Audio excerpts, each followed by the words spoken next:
স্বাগত একাত্তর জানালে আপনাদের সঙ্গে আছে আমি রাকিব হাসান। দর্শক, সংবাদ পর্যালোচনা ভিত্তিক নিয়মিত অনুষ্ঠানে আমরা খবরের নানান দিক বিশ্লেষণ করি। পত্রপত্রিকা, টেলিভিশন, ডিজিটাল মিডিয়া এবং অবশ্যই নিউজ পোর্টালে যে সমস্ত খবর হয় আমরা চেষ্টা করি একে একে তার শিরোনাম জানিয়ে দিতে এবং একই সঙ্গে সে সমস্ত খবরের সঙ্গে যুক্ত মানুষদেরকে আমরা সংযুক্ত করি আমাদের আলোচনার টেবিলে। আমাদের স্টুডিওতে এবং অনলাইনে অতিথিরা যুক্ত হন, তাদেরকে আমরা প্রশ্ন করি, উত্তর খোঁজার চেষ্টা করি এবং তাদেরকেও আমরা নানামুখী প্রশ্নের উত্তরের সম্মুখীন করার চেষ্টাও করি। এবং সেই ধারাবাহিকতায় আজ আমার সঙ্গে আছেন বিএনপি দলীয় সংসদ সদস্য কামরুজ্জামান রতন এবং এনসিপির মুখ্য সংগঠক উত্তরাঞ্চলের সার্জিস আলম।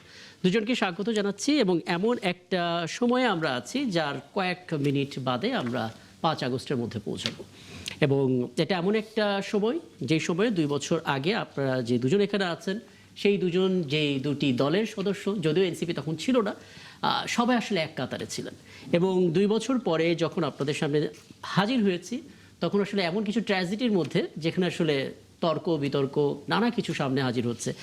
কোন প্রেক্ষাপটে এগুলো আসছে সেগুলো নিয়ে আলাপ করার চেষ্টা করব, সাথে অন্যান্য অনেক কিছু আছে সেগুলো নিয়েও আলাপ করার চেষ্টা করব। এবং দর্শক, পুরোটা সময় জুড়ে আপনারাও তো আমাদের সঙ্গে আছেন এবং আমাদের সঙ্গে অনলাইনে বিভিন্ন পর্যায়ে ধাপে ধাপে অতিথিরা যুক্ত হবেন, তাদের সঙ্গেও কথা হবে। আমাদের সঙ্গে অনলাইনে এই মুহূর্তে যুক্ত আছেন সাবেক অন্তর্বর্তী সরকারের সাবেক প্রেস সচিব শফিকুল আলম। শফিকুল আলম, আপনাকে আমন্ত্রণ জানাচ্ছি, অনেক ধন্যবাদ, আপনি সময়টা দিচ্ছেন। এবং আমার সঙ্গে দুজন অতিথি আছে, তাদেরকে আপনি খুব ভালো মতোই চেনেন, বিএনপি দলীয় সংসদ সদস্য কামরুজ্জামান রতন এবং আছেন সার্জিস আলম। আমি শুরুটা করতে চাই সার্জিস আলম আপনাকে দিয়ে। মানে সারা দিন তো আসলে দেখলাম একটা দুটো নয়, আজকে একদিনে জগন্নাথ বিশ্ববিদ্যালয়, ঢাকা কলেজ, সরকারি আলিয়া মাদ্রাসা, 3টা জায়গায় আসলে শিরোনামে ছাত্র দল এবং ছাত্র শিবির। এবং দিন শেষে আপনারও একটা বক্তব্য যেটা আসলে ইত্তেফাক, তারপর হচ্ছে বাংলা টিমন সহ সব জায়গায় এসেছে, যে যত দ্রুত ছাত্র দল ছাত্রলীগে পরিণত হবে তত দ্রুত তার অবস্থা ছাত্র দলের পরিণতি ছাত্রলীগের চেয়েও খারাপ হবে, এরকম একটা মন্তব্য। কনটেক্সট একটু ব্যাখ্যা করবেন কি? জি অবশ্যই। এটা আসলে মানে প্রথমত হচ্ছে আমরা এটা সব জায়গায় বলেছি, ইভেন যখন জনাব নাহিদ ইসলাম সংসদে তার প্রথম বক্তব্যে দাঁড়িয়ে কথা বলেছিলেন, এই আন্দোলনের ছাত্র সংগঠনের নাম যখন উল্লেখ করছিলেন, প্রথম উল্লেখ করেছেন ছাত্রদল, এরপরে ছাত্র শিবির, এরপরে ছাত্র শক্তি। অথচ নাহিদ ইসলাম নিজে ছাত্র শক্তির সদস্য সচিব ছিলেন। তার মানে আমরা ওইটুকু আমাদের জায়গা থেকে তাদের ওই অবদান, ত্যাগ, এই প্রত্যেকটা জিনিসকে স্বীকার করি। কিন্তু আমরা যখন খুবই অনাকাঙ্ক্ষিতভাবে দেখলাম হবিগঞ্জে, আমি তো নিজে সাক্ষী, আমি যেহেতু নিজে ওখানে ছিলাম, সেখানে আমরা প্রোগ্রাম শেষ করে যখন চলে যাচ্ছিলাম 15 থেকে 20 জন, সব মিলে হয়তো সর্বোচ্চ 30 জন হবে যারা এসেছিল, যারা ছাত্র দলের সাথে সম্পর্কিত ছিল। আপনি দেখেছেন, আমাদেরকে তো বাদ দেন, আমাদের ছোট ভাই আলিফ, যে আর চোখে কোনো দিন দেখবে না, ইভেন রেন্টে কারের ভাড়া করার যে গাড়ির ড্রাইভার ছিল, মিডিয়া পার্সন ছিল, মানে তারা এমনভাবে এসেছে, মানে খুবই অনাকাঙ্ক্ষিত, মানে আমরা আসলে কল্পনা করতে পারছিলাম না। তো তখন পরবর্তীতে আমরা খোঁজ নিয়ে যে জিনিসটা দেখলাম আসলে, যে এখানে আবার পুরো ওই জেলা ছাত্র দলের সবাই ইনভলভ ছিল, ব্যাপারটা এরকমও না। জি.কে. গৌসের তারা হচ্ছে বাহিনী। এখন আমি এই পুরো পদযাত্রায়, ধরেন আমি লুৎফুজ্জামান বাবর ভাইয়ের এলাকায় গিয়েছি, সেখানে ছাত্রদলকে আমি পজিটিভ পেয়েছি, আমি সেখানে পজিটিভ বলেছি। আমি আবার হবিগঞ্জে যেটা দেখেছি, আমি তাদেরকে যেভাবে দেখেছি আমি ওইটা বলেছি। আবার হবিগঞ্জের পরের দিন আমরা মৌলভীবাজারে গিয়েছি, মৌলভীবাজার জেলা ছাত্র দলের সদস্য সচিব এসে দেখা করে বলেছে যে ভাই, যেটা হয়েছে গতকালকে আমরা দুঃখিত, আমাদের এখানে এরকম কিছু হবে না, আমরা সর্বাত্মক আপনাদের সহযোগিতা করব আমাদের জায়গা থেকে। দেখেন, আমরা এই ভালোটাকে আমার নির্দ্বিধায় এখানে ভালো বলতে কোনো সমস্যা নেই। কিন্তু আমরা সিলেটে পরের দিন আমি নিজে শহীদ পরিবার এবং আহতদের সাথে কথা বলছি, সেখানে কিন্তু নাসিরউদ্দিন পাটোয়ারি নেই। প্রোগ্রাম শেষ করে আমরা যখন বের হয়ে আসলাম, আপনারা দেখেছেন ভিডিওতে যেভাবে অতর্কিত, এটা ছিল গোলাপগঞ্জ সিলেটের, যে অতর্কিত হামলা হয়েছিল, গাড়ির পিছনের গ্লাস যখন একটা ইটের আঘাতে ভেঙে পড়ে, আরেকটা ইট যদি সেইমভাবে আসতো আমাদের কারো মাথায় লাগতো, পুরো গ্লাস ভেঙে পড়ে গিয়েছে। এখন এরপরে গত 2 দিন যেটা আমরা দেখলাম, যে প্রথমে রংপুরে গতকালকে দেখলাম, আমি এটাও বলি যে রংপুরে গতকালকে ধরেন ছাত্রদল ছাত্র শিবিরে যেটা হয়েছে, শেষের দিকে ছাত্র শিবিরে কিছু মানুষ, যখন ছাত্র দলের ওখানে প্রভাব তুলনামূলক হয়তো কম, ছাত্র শিবিরের বেশি, কিন্তু ছাত্র শিবিরের বেশ কয়েকজনের আমরা যেইভাবে রিয়াকশন দেখেছিলাম, এটাকেও আমাদের যৌক্তিক মনে হয় নাই। কিন্তু ওইটার আমি প্রতিশোধ নিব, কনসিকুয়েন্স দেখাবো বলে আমি জগন্নাথে হঠাৎ করে আমি এই রিয়াকশন দিব, এটা তো হইতে পারে না, খুবই অনাকাঙ্ক্ষিত। আপনি দেখবেন জগন্নাথ, ঢাকা কলেজ, আলিয়া মাদ্রাসা থেকে শুরু করে 3-4টা ক্যাম্পাসে আজকে মোটামুটি রণক্ষেত্র হয়ে গিয়েছে। মানে এটা আমাদেরকে আবার ওই 15 জুলাই, 18 জুলাই, 19 জুলাই ওই জায়গায় ফিরিয়ে নিয়ে গিয়েছে। এমনকি আপনি দেখবেন যে আমরা অস্ত্রের ঝনঝনানি দেখলাম, 4 ফিট 5 ফিট সাইজের লম্বা, কারো হাতে দা, এগুলো। এবং খুবই দুঃখজনক লেগেছে যেটা নয়ন ভাই, তাকে নিয়ে আমরা আলোচনা সমালোচনা যাই করি, তার প্রতি আমাদের একটা রেসপেক্ট আছে কারণ তিনি একজন সাফারার, তার প্রতি একটা রেসপেক্ট আছে কারণ তিনি আমার জুলাইয়ের একজন সহযোদ্ধা। কিংবা ধরেন ছাত্র দলের সভাপতি রাকিব ভাই, যেটা অ্যাকচুয়াল, এটা তো স্বীকার করতে আমার কোনো সমস্যা নেই। কিন্তু আমরা যখন দেখি ওই ছাত্র দলের ব্যানারে, আমি তো আমার চোখের সামনে 15 জুলাইকে দেখছিলাম আজকে। ধরেন আমার জগন্নাথে কিন্তু আমার ছাত্র শক্তি, ইনকিলাব মঞ্চ, বাম সংগঠন সবাইকে অ্যাটাক করেছে। ছাত্রদল বাদ দিয়ে যাকে পেয়েছে তাকেই অ্যাটাক করেছে। ইস্যুটা কি নিয়েছিল আসলে? ইস্যুটা ছিল সেইখানে ইনকিলাব মঞ্চ একটা প্রস্তাব দিয়েছে যে জগন্নাথ বিশ্ববিদ্যালয়ের যে নতুন ক্যাম্পাসের কাজ হবে এটা যেন আর্মির মাধ্যমে করানো হয়, যেন দ্রুত হয়। এই জিনিসটা হলো তাদের জায়গা থেকে প্রস্তাব। এটাকে তারা ছাত্রদল এটাকে মনে করছে তাদের এগেনস্টে অপিনিয়নটা দিয়েছে। ওইখানে ইউজিসির আজকে প্রতিনিধি দল গিয়েছিল জগন্নাথে, ওইটা দিয়ে এটা শুরু।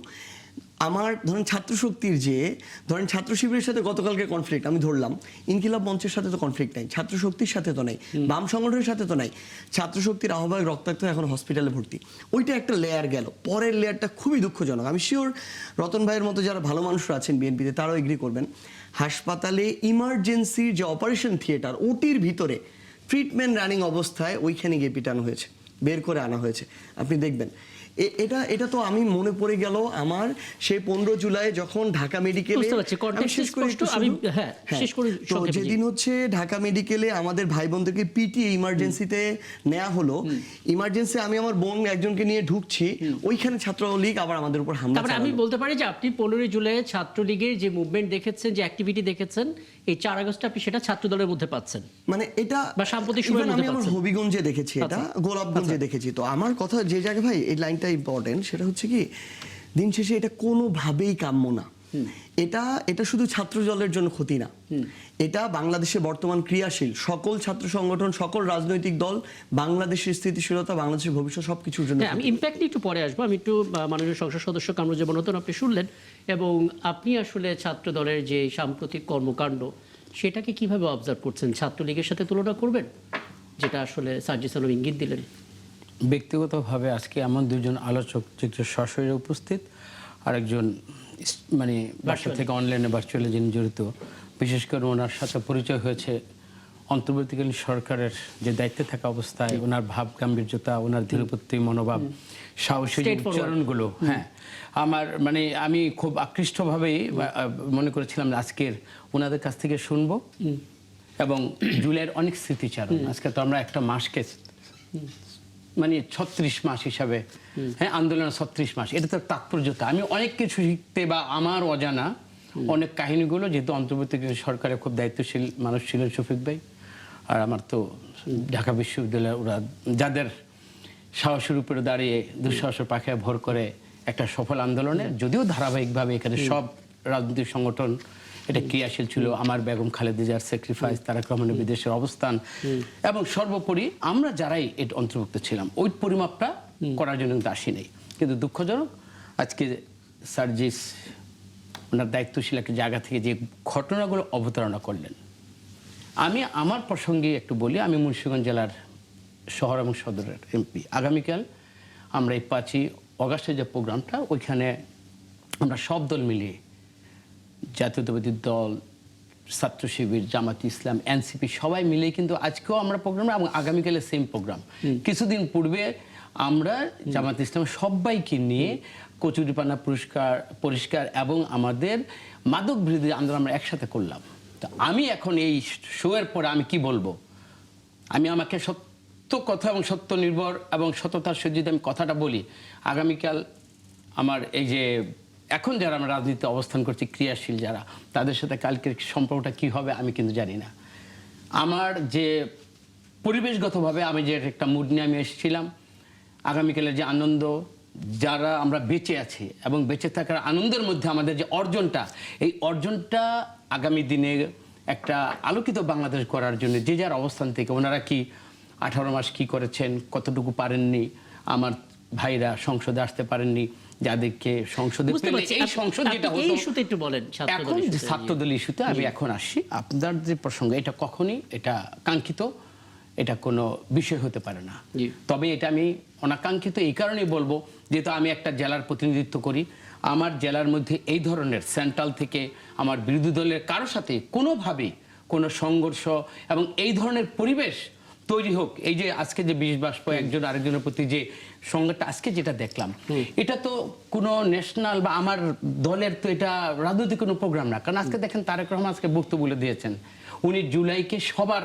অংশগ্রহণ বলেছেন, এটার সবার অংশীজনের মাধ্যমে এরকম একটা সফলতা। এটা আমার কাছে এবং আছে, এই তারেক টপিকটা রহমান- আছে, এটা আলাদা করব, না, কিন্তু ওটা আমি আপনি বলি শুধুমাত্র- যেখানে আমি হ্যাঁ। তারেক রহমানকে ফলো করব, জি। আমি ওনার কর্মী, যেখানে আমার প্রধানমন্ত্রীর মনোভাব দেশকে আজকের যে সমস্যাগুলো বাংলাদেশে বিরাজমান, ওইখানে যতগুলো জায়গায় অ্যাড্রেস করেছেন এবং ওই অ্যাড্রেসকৃত জায়গাগুলোকে যদি সফলতার জায়গায় নিতে হয়, আজকের যারা বিরোধী দল সবাইকে নিয়ে একসাথে এগোতে হবে। আমি তারেক রহমান এই বার্তাটা যেখানে আমার সামনে, যেটা আমার কাছে শিরোধার্য, সেইখানে এই সংঘর্ষের আমার কোথায় কখন কি হলো সেটা আমি যাব না।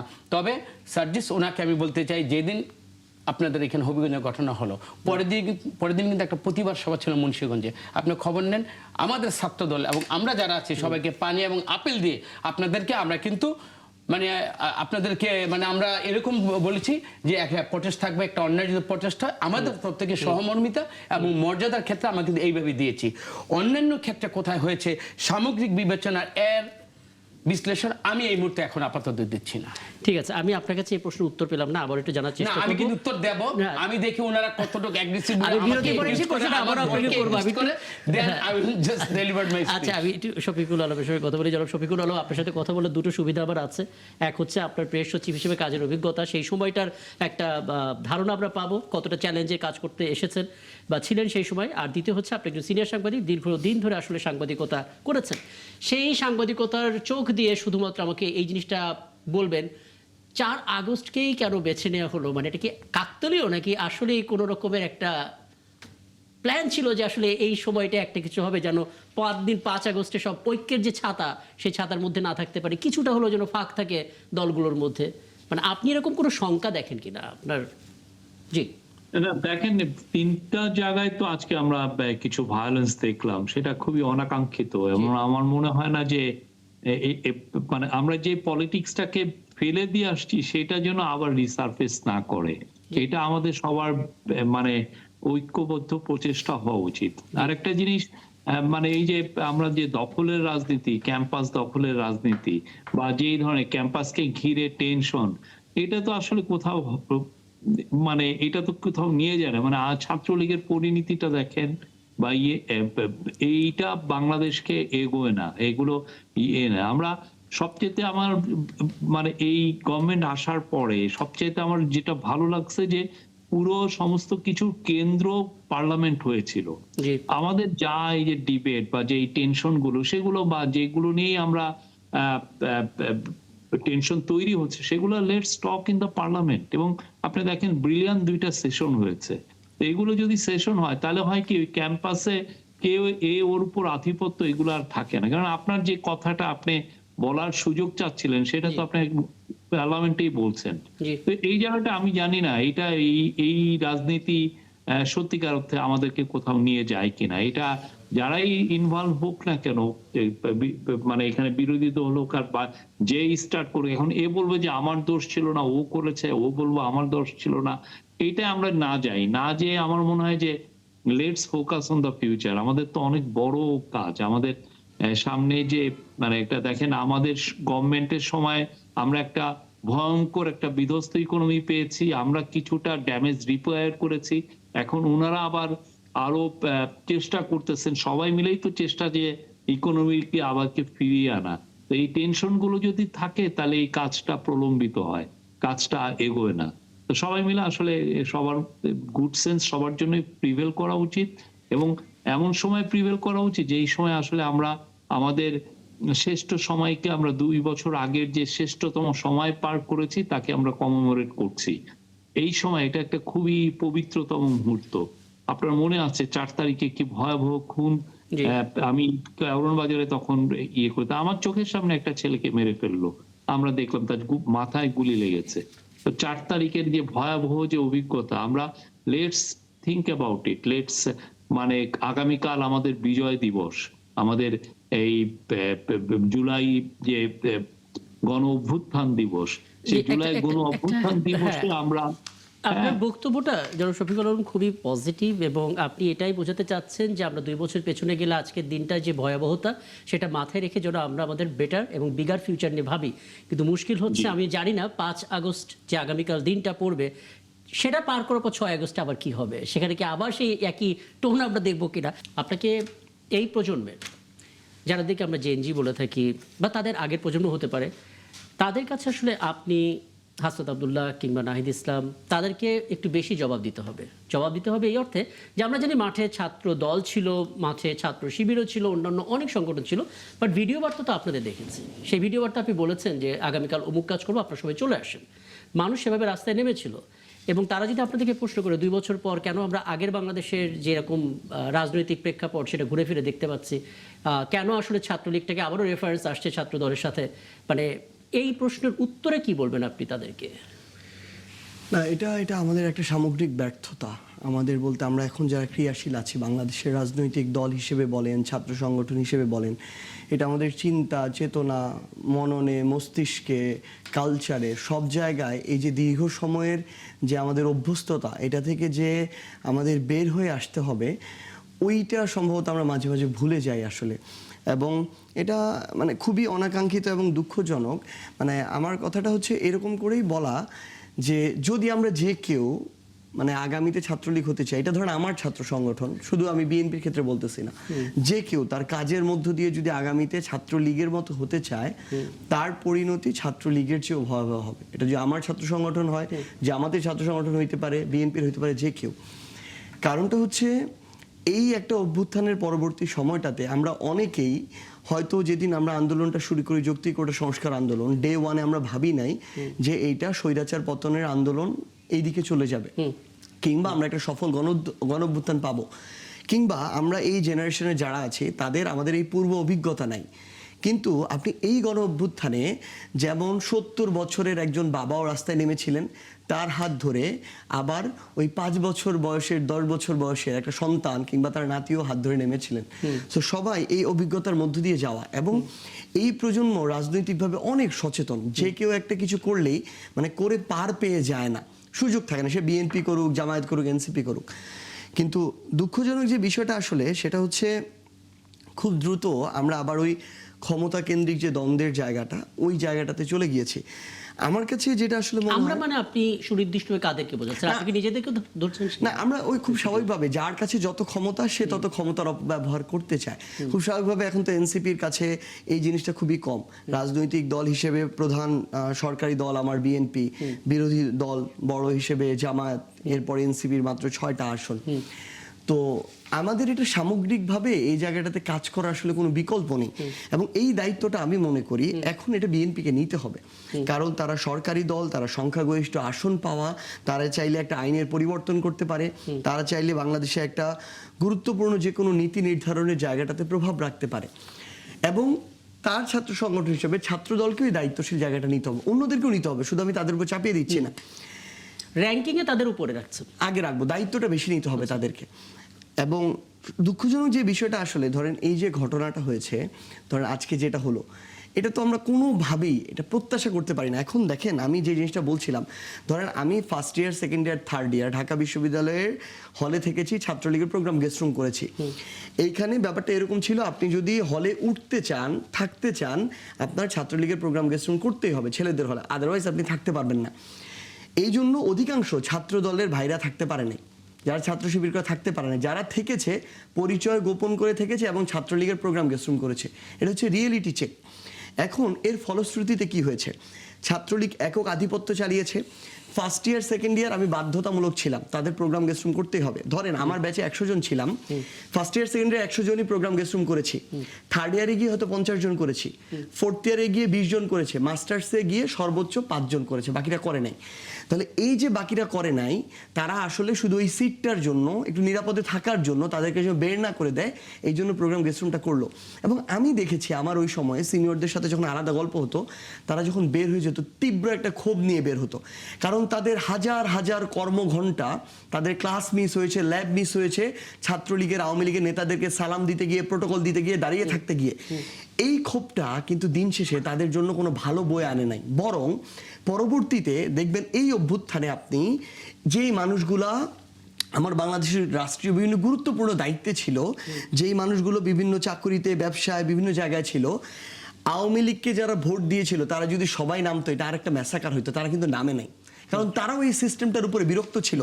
এই সিস্টেমের সুবিধাভোগী অল্প কিছু মানুষ ছিল, ফলে আওয়ামী লীগ দলগতভাবে কোনো প্রতিরোধ করতে পারে নাই। প্রতিরোধ গড়েছে, আমি শেষ করি, একটু বড় হয়ে যাচ্ছে তো, আপনি ছোট ছোট করে আরো অনেকগুলো শেষ করছি। প্রতিরোধটা আওয়ামী লীগ করানোর চেষ্টা করেছিল পুলিশকে দিয়ে, ফোর্সকে দিয়ে, কিন্তু দলগতভাবে পারে না, কারণ দলও তার উপরে বিরক্ত ছিল। সো আমি যেটা বলতে চাচ্ছি যে এই যে ক্যাম্পাস দখলের যদি চিন্তাটা এসে থাকে, যে ধরেন আলিয়া মাদ্রাসা আমার লাগবে, ঢাকা কলেজে আমার লাগবে, এটা বরং দীর্ঘমেয়াদে ছাত্র দলের জন্য ক্ষতিকর হবে। তাদেরকে ওই পুরাতন জায়গাটার অভিজ্ঞতা থেকে আমি মনে করি এই শিক্ষাটা নেওয়াটা জরুরি। একদম পরিষ্কার, একদম সরাসরি স্ট্রেট ফরওয়ার্ড অ্যান্সার সাজিদ আলমের। এবং মাননীয় সংসদ সদস্য আপনার কাছে আসতে চাই, কারণ আপনাকে আমি বলছি সংসদ সদস্য, আপনি একজন রাজনীতিবিদ, আরও বড় করে বললে আপনি ছাত্র জীবন থেকে রাজনীতি করে আসেন। আপনার মনে হয় কি না এখন যদি বাংলাদেশ সেই 2024-এর আগের ছোট ছোট ছবিগুলো রিপিট করে, তাহলে তার সবচেয়ে বড় দায় বিএনপির এবং ছাত্র দলের, যদি ছাত্র সংগঠনের কথা বিবেচনা করি? না, যদি দখলের কোনো প্রশ্ন ছাত্রদল মানসিকভাবে গ্রহণ করত, তো আজকে তো বিএনপি 5 মাস হয়ে গেল রাষ্ট্র ক্ষমতায়, পুলিশ বা সমস্ত সংস্থার লোকগুলো তো ছাত্রদলের। কোথাও কি এই রংপুরের এই ঘটনার আগে, রংপুরের ঘটনায় একটু যান, এবং আমি শফিক ভাইয়ের কাছে, ওনারা তো রাষ্ট্রের অনেক খবর রাখেন, উনি তো দায়িত্বশীল মানুষ, উনি যেই পজিটিভ রাজনীতির কথা বললেন, আমি বলি কি আপনি কিন্তু সরাসরি ওনাকে প্রশ্ন করতে পারেন। আমি শফিক ভাইয়ের কাছে একটা বিনীত একটা আমার প্রশ্ন, কারণ আমার জানার মধ্যে অনেক অজ্ঞতা আছে, সেটা আমি জেনেই বলছি। উনি যে পজিটিভ রাজনীতির কথা বললেন, যেটা মানুষ বাংলাদেশে, আমিও মনে করি সবাই সেটা চাবে। তো আজকে যে পজিটিভ রাজনীতি যদি বিরোধী দলের সর্বোচ্চ ব্যক্তি যদি বলে থাকে যে এটা মানা না হলে তছনছ করে দেওয়া হবে, এই ল্যাঙ্গুয়েজটা কিসের ইঙ্গিত করে? সর্বোচ্চ জায়গা থেকে উনি একটা শান্ত মানুষ, ওনার এই বডি ল্যাঙ্গুয়েজ এবং এই কথাটা, এবং আমরা বিভিন্ন যে ষড়যন্ত্রের কথা শুনি এবং ডিপ স্টেট বলে, ওনার তো অনেক কিছু সাক্ষী। কিন্তু বাংলাদেশে গণতন্ত্র নির্বাচিত হয়েছে, কিন্তু অনেকের অনেক কথা কিন্তু প্রকাশ পাচ্ছে, যেটা আর বিশদে আমি গেলাম না। তা আমি কি মনে করব যে 12 ফেব্রুয়ারিতে যে নির্বাচনটা হয়েছে, সমস্ত ষড়যন্ত্রকারীরা এবং ওই যে ফেসিস্ট ওইখানে যে আসার জন্য একটা অজুহাত না, সে একটা সুযোগ খুঁজছে, তা আমি কি মনে করবো না বাংলাদেশের সার্বভৌম গণতন্ত্রকে যারা ধ্বংস করতে চায়, জুলাইয়ের চেতনাকে যারা পদদলিত করতে চায়, ওনার জায়গা থেকে এই ল্যাঙ্গুয়েজটার ব্যাখ্যাটা আমি শফিক ভাইয়ের কাছে একটু আমি শিখার জন্য, যে এই দায়িত্বশীল জায়গা থেকে এইটা, এবং উস্কানির আজকের যে যতগুলো ধারাবাহিকভাবে এইটা যদি কালকে স্প্রেড আউট হয়, যদি বাংলাদেশের সব জায়গায় যদি হয়, ঐক্যটাই তো থাকবে না। ঐক্য তো থাকবে না। হোয়ারেজ দেখেন আমার তারেক রহমান কি বলছে না, আমি একটু বলি, তারেক রহমান হোয়ারেজ আমার দেখেন লিডার অফ দ্য পার্লামেন্ট, উনি বলছে জাতীয় ঐক্যকে যে কোনো মূল্যে রক্ষা করা হবে। এটা তো পজিটিভ একটা ম্যানার। সুতরাং এইটার উত্তরটা আগে আমি নেই, পরে সাজেস্ট ওনার একটা উত্তর আমি একটু এই অংশের হোস্ট কিন্তু হচ্ছে কামরুজ্জামান রতন, উনি জিজ্ঞেস করেছেন শফিকুল আলম আপনার কাছে। জি, সত্যিকার অর্থে আপনি যখন দায়িত্বশীল জায়গায় থাকবেন, অবশ্যই আপনার ভাষা বা শব্দ আপনি চয়েস করবেন ঠিক মতো, এবং এইটার জন্যই তো আমাদের পার্লামেন্টে আমরা তো ওই ল্যাঙ্গুয়েজটাই শিখি, যে আমি কি ল্যাঙ্গুয়েজে আমি ডিবেট করতেছি বা একটা বিষয় উত্থাপন করছি। ইনসেন্ডিয়ারি ল্যাঙ্গুয়েজ কোনো কিছু এগিয়ে দেয় না কোনো ইয়েতে, এবং এটা কোনো পলিটিক্যাল প্রবলেমকেও সলভ করে না। এটা তাৎক্ষণিক কিছু টেনশন তৈরি করে, তাৎক্ষণিক কিছু উত্তাপ তৈরি করে, এবং ইভেন্চুয়ালি ওইটা মানুষ ভুলেও যায়। কিন্তু এটা হয় কি, এটা ব্যাড মেমোরিজ তৈরি করে, ব্যাড ফিলিংস তৈরি করে। আবার যিনি বলছেন সেটা তো অনেক ইম্পর্টেন্ট, তাই না? মানে যিনি বলছেন, যেই পদে থেকে বলছেন, না যেই পদেই থাকুক না কেন, আপনি এই কোনো ল্যাঙ্গুয়েজ, আপনি যখন দায়িত্বশীল জায়গায় থাকবেন, অবশ্যই আপনার ল্যাঙ্গুয়েজটা তো ঠিক হতে হবে। কারণ আমরা তো আমরা যেই দেশেই থাকি না কেন, আমার শব্দের তো একটা দাম আছে। আমার শব্দটা খুবই ইম্পর্টেন্ট, আমি কিভাবে এই শব্দটা আমি সিলেক্ট করব। জি। এটা একটা যেই লিডার হবেন এগুলোর ক্ষেত্রে আমার মনে হয় যে এটা সবার ক্ষেত্রে দায়িত্বশীল হওয়া উচিত। এবং এই দায়িত্বশীল অনেক ক্ষেত্রে যেটা হয় যে এই জায়গায় যদি আপনি ফেল করেন, এই প্রবলেমটা যে স্ট্রিটে পড়ে, ওই স্ট্রিটে তখন ভায়োলেন্ট হয়ে যায়, স্ট্রিট তখন এক ধরনের উত্তাপ তৈরি করে, যেটা আসলে আমি মানে এটা ভালো আনে না। আমরা একটা ডেমোক্রেসিতে ফিরেছি, খুব ব্রিলিয়ান্ট একটা ডেমোক্রেটিক ট্রানজিশন হয়েছে। এই যে গভর্নমেন্টটা আসছে, আপনারা সবাই মানতে হবে যে এরা সলিড 2/3 না 3/4 মেজরিটি নিয়ে তারা এসছেন। তো তার তো পুরো জনগণের পুরো সাপোর্ট, এবং এমন একটা ইলেকশন যেটাকে ইন্টারন্যাশনাল কমিউনিটি বলতেছেন যে এটা ফেয়ারেস্ট অফ ইলেকশন। এই আপনার এই ওদের যে ম্যান্ডেটটা পেয়েছে, সেই ম্যান্ডেটকে সবাই সম্মান করতে হবে। এটা আপনি আমরা তো ওয়েস্টমিনিস্টার সিস্টেমকে আমরা ফলো করি। ওয়েস্টমিনিস্টার সিস্টেমে দেখেন যারাই একটা বড় ম্যান্ডেট নিয়ে আসেন, অপোজিশন সেটাকে খুব ভালোভাবে সম্মান করেন। এই জায়গাগুলো আমাদের সত্যিকার অর্থে হাসিনার আমলে আমরা অনেক কিছু হারিয়েছি, ইনস্টিটিউশন হারিয়েছি, ল্যাঙ্গুয়েজ হারিয়েছি, যে শব্দে আমরা কথা বলবো সেই শব্দগুলো হারিয়েছি। আমাদের নতুন করে আবার এগুলো পুরো গঠন করতে হবে। এবং আমি আবার বারবার বলি, আমাদের প্রথম 2টা সেশন দেখেন পার্লামেন্টের, এইরকম সেশন আমি তো অনেক বছর দেখি নাই। এই শব্দের যে কথাগুলো আপনি বললেন, ভাষা বা শব্দচয়ন, এটা আসলে কিভাবে শেখাবেন? মানে রাজনীতিবিদদের তো এটা দায় থাকে। আপনি কি প্রশ্ন উত্তর পেয়েছেন? আমি ওই প্রশ্ন উত্তর পেয়েছি, বাট সার্জিস ওনাকে আমার আরেকটা ওনার থেকে আমি জানতে চাই। আমি তো জানজি, আমাদের তো অনেক জ্ঞানের স্বল্পতার মধ্যে থেকে আমি আমার ভাইয়ের কাছ থেকে জানতে চাচ্ছি একটা কথা। মানে এখানে আসছেন ওনার যে উদ্ধৃতিটা আজকে, উনি কি বলেছেন? যদি ছাত্রলীগের পথ অনুসরণ করে, আর উনি বলেন ছাত্রদলের পরিণতি ছাত্রলীগের চাইতেও খারাপ হবে যদি ছাত্রলীগের প্যাটার্নে যেতে থাকে, যদি দানবীয় আচরণটা আমার ভিতরে যদি ছাত্রদলের ভিতরে প্রকাশ যত দ্রুত তত দ্রুত পতন। তত এখানে কিন্তু আজকে আমি তো ওইটা তো কোথায় বক্তব্য দিয়েছে ওই মুহূর্তে আমি ছিলাম না। আজকে আমার মানে উনি যেটা আজকে বললো ওইটাকে আমি মিন করি, এবং ওইটাই সত্য। ওটা ছাত্র দলের এবং ওনার সবার জন্য একই শিক্ষা। সেটা কি? যদি ওই দানবীয় আচরণটা আমি গ্রহণ করি, সেখানে কিন্তু নিজেকেও কিন্তু ওই জায়গায় কিন্তু ওই লেভেলে আনছেন। তার মানে এটা যদি এনসিপি বা ছাত্র শক্তি যে কারোর মধ্যে, মানে মোট কথা হলো আমরা রাজপথে যারা ফেসিস যাওয়ার পরে আমরা যারাই রাজনীতি করব এখানে সার্বভৌমের জন্য, গণতন্ত্রের জন্য, একটা মানে উন্নত রাষ্ট্রের জন্য, আলোকিত বাংলাদেশের জন্য, সবাইকে এই টলারেন্স এবং সহমর্মিতা সমমর্যাদাটা দিয়ে রাজনীতি করতে হবে। সেটা ছাত্রদল, এনসিপি, ছাত্র শিবির, সবাইকে। আমার মনে হয় ওই একটা জায়গায় আমাদের সবাই আসা উচিত, এবং এই মর্মেই সবাইকে একটু কগনিজেন্সে, ভাই আমরা যেমন তাবলিগ জামাতে একটু যাই না, আমরা বন্ধু বান্ধব তুই চুপ কর, আর তাবলিগ জামাতে ভাষাটাকে জানেন, আসেন আমরা একটু খামোশ হয়ে যাই। তার মানে কি আমার নিজের উপরও আমি এই শাসনটা আমি কিন্তু মানে হ্যাঁ না আমরাও না, চলেন আমরা মানে আমরা মানে আমরা একটু চুপ হয়ে যাই সবাই, মানে ইন জেনারেল করবেন। ওইখানে আমার নিজেকেও আমি এইভাবে নিজের মধ্যে আমরা এই ডিবেটিং এর জায়গা থেকে বেরিয়ে একটু স্মৃতিচারণ করতে চাই। কিন্তু যেহেতু শফিকুল আলম চমৎকার একটা কথা বলেছেন যে রাজনীতিতে এখন এই মুহূর্তে ভাষার শব্দচয়ন ইম্পর্টেন্ট, এবং যখন আমি সার্জিস আলমকে পেলাম তখন আসলে নাসিরুদ্দিন পাটোয়ারির কথা মনে পড়ছে। ছোট করে যদি বলতেন। আচ্ছা, প্রথমত হচ্ছে কি, মানে আমার সাথে উনি পুরো জুলাই পদযাত্রায় ছিল উত্তরাঞ্চলে। আমরা 2 জন এটার দায়িত্বে ছিলাম। উত্তরাঞ্চল আমরা 30টা জেলায় গিয়েছি, 55টা উপজেলায় প্রোগ্রাম করেছি, 55টা পথসভা। এর মধ্যে আমাদের সাথে যে অনাকাঙ্ক্ষিত ঘটনা ঘটেছে, এটা হবিগঞ্জে ঘটেছে একটা, সিলেটে একটা ঘটেছে, 2টা। বাকি 28টা জেলায় কোনো ধরনের এরকম সমস্যা হয়নি।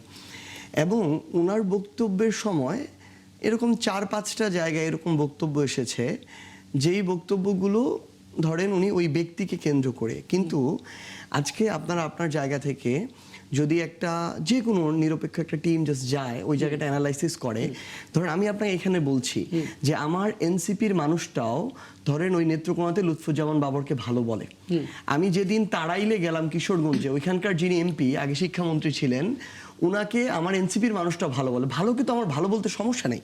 ভাই এখানে বসে আছেন রতন ভাই, উনি যেটা বললেন মুন্সিগঞ্জে উনারা যেটা মানে সহমর্মিতা যে আচরণটা দেখিয়েছেন, এটাকে আমরা নির্দ্বিধায় অ্যাপ্রিসিয়েট করি, কোনো সমস্যা নেই। কিন্তু আমাকে ওই স্পেসটা আপনার দিতে হবে যে আমার যখন আলিফের চোখটা মানে নষ্ট করে ফেলা হলো, কুড়িগ্রামে যখন একটা নর্মাল প্রতিবাদ সভা হচ্ছে, হেঁটে যাচ্ছে মিছিল, কিভাবে বিএনপি লাঠিসোঁটা নিয়ে এসে আক্রমণ করলো, এটার যদি আমি সমালোচনাটা না করতে পারি তাহলে তো আলটিমেটলি এই 24-এর পরবর্তী বাংলাদেশের আগের বাংলাদেশকে আমি আলাদা করতে পারবো না।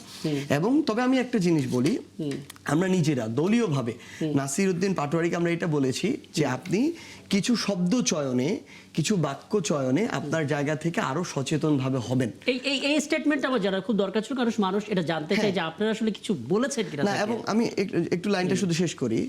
এবং প্রত্যেকটা বক্তব্য আমরা রিভাইজ করেছি, যেগুলো নিয়ে আমাদের কাছে কথা এসেছে, বক্তব্যের সার নির্যাস যেটা, মানে এটা আমরাও বলি, আমরাও বলতে চাই, আমরা এটাই বলি।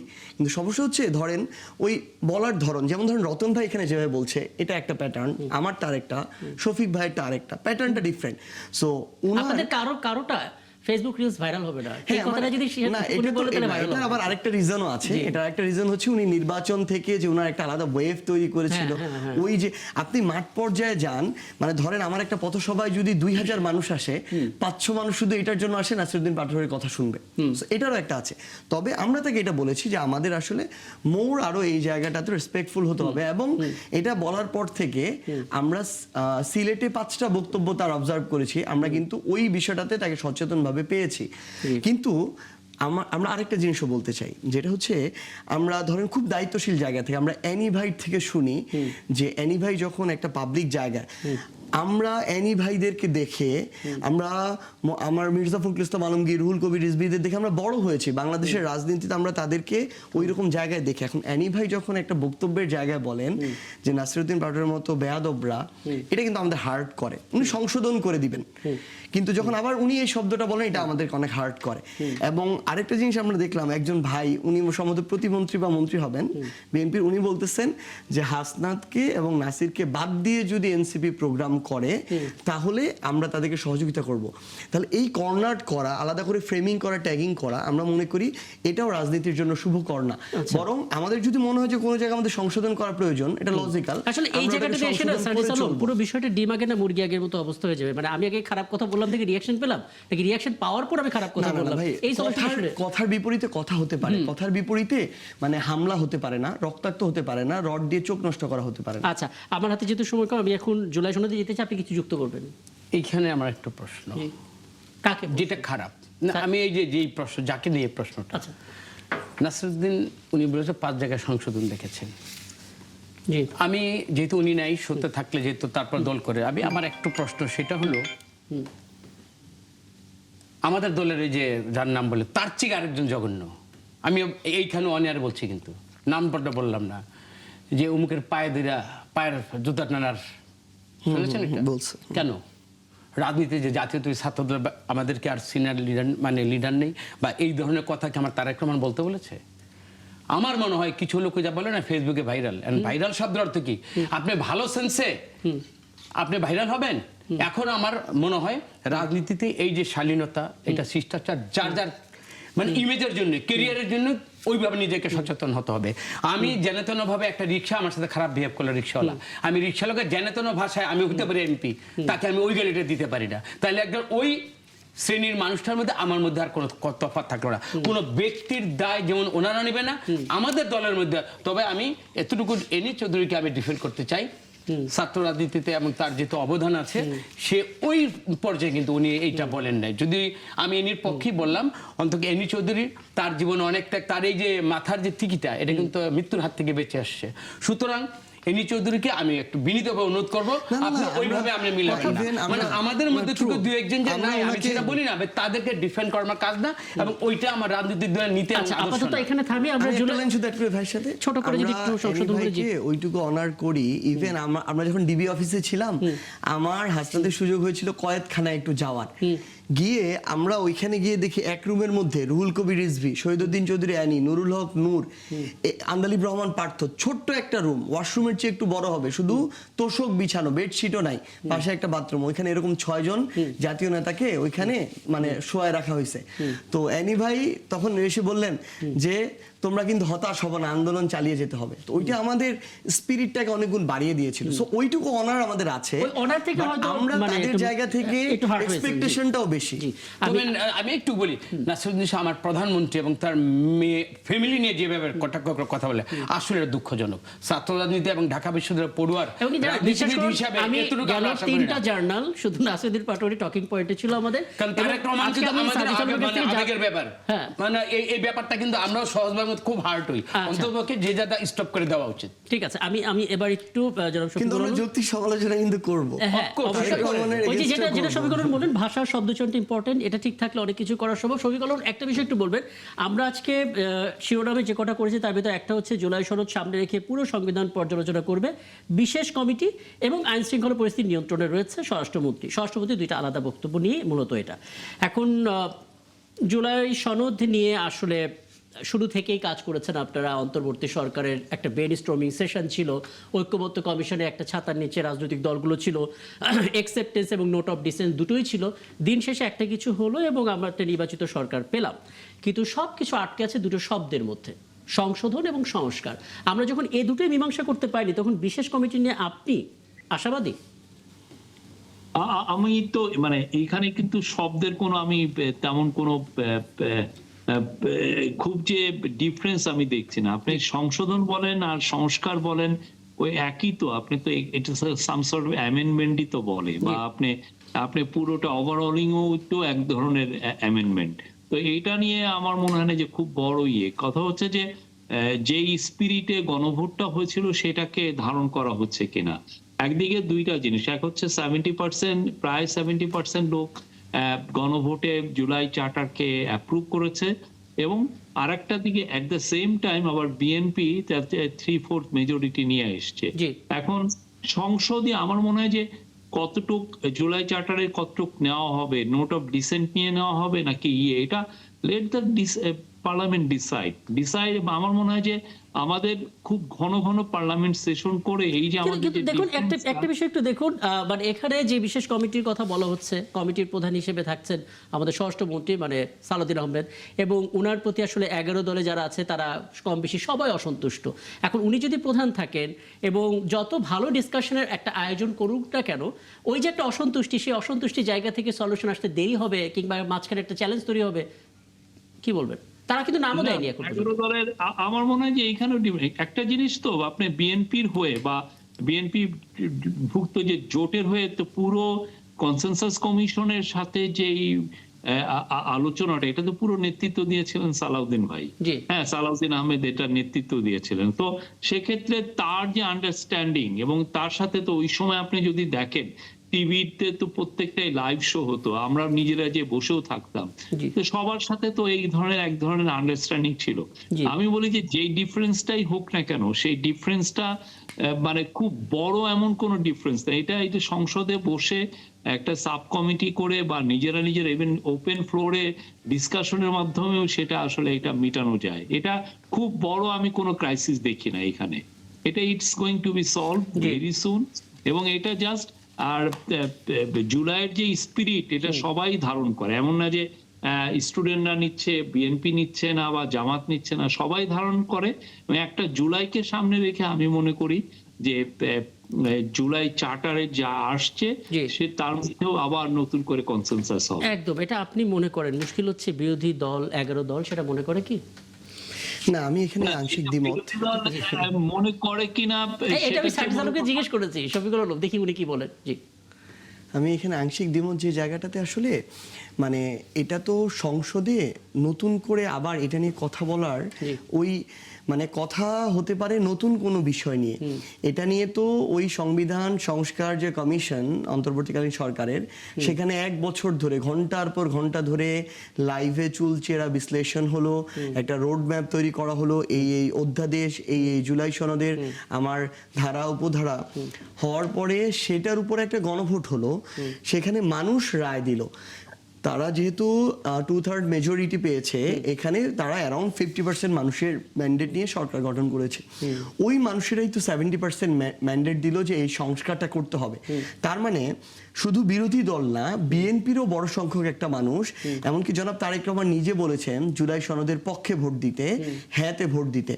তাহলে আমার এখন শুধু এটা বাস্তবায়ন করার জায়গা, কিন্তু আমরা যখন দেখি এই বাস্তবায়নটাকে আবার নতুন করে, এখন যে বাস্তবায়নটা বিএনপি করতে চাচ্ছে তাদের নতুন করে আরেকটা কমিশন বা কমিটির মধ্য দিয়ে, সেটা হচ্ছে বিএনপির মতো করে বাস্তবায়ন করতে চাচ্ছে। এইটা করার, এই সংস্কার, এই প্রাতিষ্ঠানিক সিস্টেমগুলোর সংস্কারের মূল একটা উদ্দেশ্য ছিল ক্ষমতার ভারসাম্য তৈরি করা। কারণ যারাই ক্ষমতায় আসতো তারা এত সুপ্রিম পাওয়ার তাদের জায়গায় পেয়ে যেত যে বাকি মানুষদেরকে আর মানুষ মনে হতো না। এটা যে এখন বিএনপি ক্ষমতা আছে তার জন্য বলতেছি না, কোনোদিন যদি এনসিপিও ক্ষমতায় যায় এবং যদি এইটাই থাকে তার জন্য এটা প্রযোজ্য। এটা কি একটু মানে ধারণা হয়ে যাচ্ছে না সাজ্জাদ আলম? ধরুন আপনারা মানে 11 দলের পক্ষ থেকে কোনো প্রতিনিধি এসে কমিটিতে দেন নাই, কেন দিব? মানে এটা কেন এই কমিটি তো হওয়ার কোনো তারপরে প্রশ্নই একটা নাই। যেমন আজকে সেশন শুরু হয়েছে, একটা দুটো সেশনের পর আপনি ইম্পালস বুঝে যেতেন যে তারা আসলে কি চায়। না না না, তারা কি চায় এটা বোঝা হয়েছে আমাদের। ধরেন ওই যখন সর্বশেষ সাইন হয়, যখন সালাউদ্দিন আহমেদ এই কথা বলে যে আমরা সাইন করেছি শুধুমাত্র নির্বাচনটার জন্য, তখন তো আমার নতুন করে বুঝার দরকার নাই। এইখানে আমাদের কথাটা হচ্ছে, আপনি দেখেন এই যে গুম অধ্যাদেশ ড্রাফট দিয়েছে সরকার, ড্রাফট কি দিয়েছে, যারা গুম করবে তারাই আবার এই বিষয়টার তদন্ত করবে। তাহলে এটা কোনো লাভ হইলো? কোনো লাভ নেই। এটা তো পূর্বের যে অধ্যাদেশ ছিল, পূর্বের যে আইন ছিল ওইটাই। সো আমাদের ভাষ্যটা হচ্ছে যে এটার অলরেডি ড্রাফট রেডি করা, তার উপরে গণভোট হয়েছে, আপনারা এগুলো বাস্তবায়ন করেন। পরবর্তীতে যদি এগুলো আপনার সময়ের, জনগণের চাহিদা অনুযায়ী উপযুক্ত মনে না হয়, আপনারা এগুলো তারপর আরেকটা সংশোধনে যান আস্তে আস্তে, সমস্যা নেই। কিন্তু আমার এই যারা জনগণের ভোটে এমপি হয়েছে, তাহলে জনগণই তো আমার সংবিধান অনুযায়ী সার্বভৌম ক্ষমতার অধিকারী। জনগণের জন্যই সংবিধান, জনগণের জন্যই সংসদ। সেই জনগণ 70% আপনাকে ম্যান্ডেট দিয়েছে এগুলো বাস্তবায়নের জন্য। আপনি নতুন করে এখন এই একটা কমিশন বা কমিটি করতেছেন, একদম স্পষ্ট একটাই উদ্দেশ্য, সেটা হচ্ছে ততটুকু বাস্তবায়ন করা হবে যতটুকুর মধ্য দিয়ে তারা একটু বাস্তবায়নে দেখাইতে পারবে করতেছে, পাশাপাশি বিএনপির ক্ষমতাসীন দল হিসেবে স্বার্থটা বজায় থাকবে, এইটুকু। কামরুজ্জামান রতন একটু বলবেন আসলে, মানে এই অনাস্থাটা যদি জারি থাকে তাহলে প্রধানমন্ত্রী যে কথাটা বলেছেন যে কোনো মূল্যে জাতীয় ঐক্য তৈরি করতে হবে, সেটা কি সম্ভব? আসলে আমি প্রথমে কিন্তু যে কথাটা বলেছিলাম ওইটা দিয়ে বিশ্বাস করব। আমি যাদের সামনে, যাদেরকে সাথে নিয়ে কথা বলছি, এই যে শফিকুল আলম এবং ওনারা তো অন্তর্বর্তীকালীন সরকারের তো পার্ট। আজকে যতগুলো এই জুলাই সনদের ব্যাপারে কথা হয়েছে, সংস্কার না সংশোধন, এখানে পুঙ্খানুপুঙ্খানুভাবে উনি কিন্তু সব আদন্ত সবই কিন্তু জানেন। এবং যার অংশীজন আমার এই সার্জিস আলম, উনিও কিন্তু ছিলেন। তো ওনারা কিন্তু একজন কি বলেছেন, উনি যতগুলো এই যে কাছাকাছি প্রায়, আর উনি বলছে আংশিক দূরত্ব, কাছাকাছি প্রায়। আমি তো মনে করি বাংলাদেশে এখন ওই নিনিয়ানকে আনতে হবে না, যেহেতু আমাদের আলম ভাই এই দেশেরই তো আমাদের ভাই প্রোডাক্ট। উনিও যদি এই যে বাকিটা টেবিলের মধ্যে যতটুকু সমঝোতা দরকার, আংশিক বা কিয়দংশ বাকি সমঝোতা না হওয়ার যে জায়গাটা, এবং যেখানে তারা একটা বলেছে জুলাই সনদের অক্ষর অক্ষর যেখানে পালন করব, নোট অফ ডিসেন্ট এভরিথিং ওনারা কিন্তু জানেন এবং যার অংশীজন ওনারা ছিলেন।